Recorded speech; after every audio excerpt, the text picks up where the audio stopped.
Olá, muito boa noite. Depois do programa da semana passada sobre a reforma da Previdência, com um amplo debate, esta noite nós recebemos o secretário especial da Previdência, Rogério Marinho. Muito boa noite, secretário. Boa noite, Mariana, Mauro e telespectadores. Eu e Mauro Tariaferri separamos algumas perguntas dos telespectadores, mas eu gostaria de começar falando com o senhor sobre uma matéria que saiu no Valor Econômico desta semana, mostrando já um número de deputados que são a favor da reforma, um número de deputados contra, a favor 98, com apoio parcial 103, indefinidos ainda 172 e os deputados que são contra 140. São números que deixam o governo animado para a aprovação dessa proposta? Olha, nós temos a convicção de que a proposta vai passar, né? O sentimento no Congresso é completamente diferente do que ocorreu na legislatura anterior. Por essa época, foi publicado inclusive menos de uma semana, uma pesquisa de opinião num grande jornal aqui do país, dizendo que 51% é contra, 41% é a favor. A manchete foi 51% é contra. Bom, nessa mesma época, em 2017, 71% era contra e o 9% ou 8% era a favor. Então é evidente que houve uma mudança, eu diria assim, radical da percepção da população, o tema amadureceu. Os brasileiros de bom senso entendem que há necessidade de reestruturar o nosso sistema previdenciário, até porque, do jeito em que o Estado brasileiro se encontra hoje, tanto o governo federal como estados e municípios, se perdeu a capacidade de se atender às demandas mais importantes da sociedade, que são saúde, educação, segurança pública, infraestrutura, justamente porque está tudo comprometido com o pagamento de folha, aposentadorias e dívida. O senhor acredita, então, que nunca houve um ambiente tão propício para a aprovação dessa reforma quanto essa iminente quebra, né? É uma tragédia anunciada. Se não passar a reforma, o Brasil quebra. Já quebrou, né? Nós estamos aqui na sobrevida. Eu sou do Rio Grande do Norte.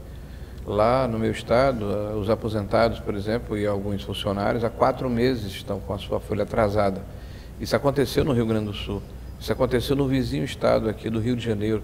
Aconteceu em Minas Gerais, em Goiás, em Mato Grosso. Então, essa quebra do Estado brasileiro já é uma realidade no país. Então, ou nós nos damos conta de que o problema existe e enfrentamos o problema, ou a situação vai se agravar ainda mais e quem perde com isso são os mais pobres. Viu? Falamos com o Fábio Giambiagi no programa passado e ele disse que essa discussão sobre a necessidade de uma reforma da Previdência já vem desde os anos 80, né? Assim, já se tinha essa percepção de que era uma conta que não ia chegar equalizada nos anos futuros. Então ela já chega atrasada e ela não pode desidratar muito.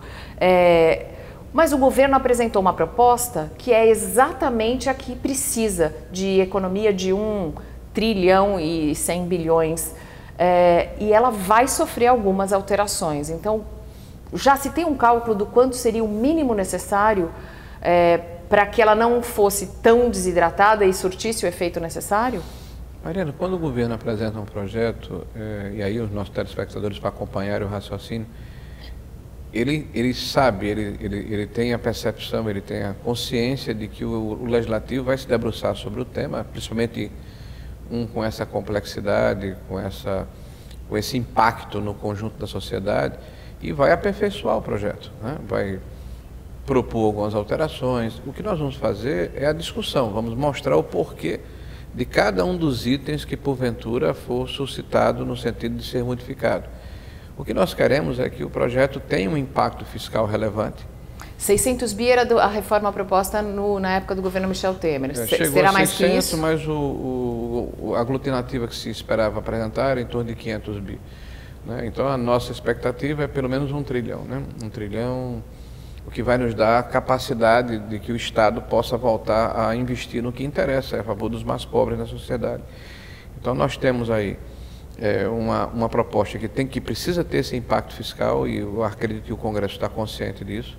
É um projeto em que há justiça social, porque os mais pobres vão contribuir com menos e os que têm mais vão contribuir com mais. E numa proporção, aí eu chamo a atenção, de 14:1.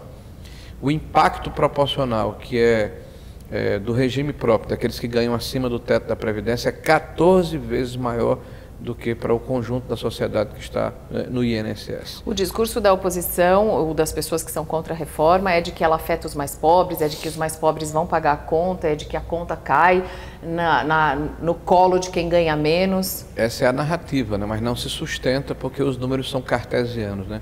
Então é evidente que tem 71 milhões de brasileiros que poderão acessar o INSS. Esses vão ter um impacto em torno de R$ 9.000 ao longo de 10 anos.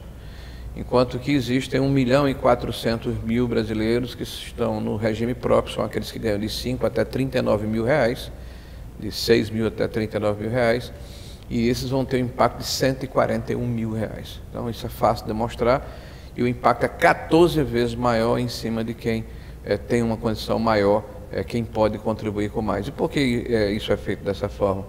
Porque nós acreditamos que todos vão participar, todos precisam participar. Agora, quem tem mais participa com mais, quem tem menos participa com menos.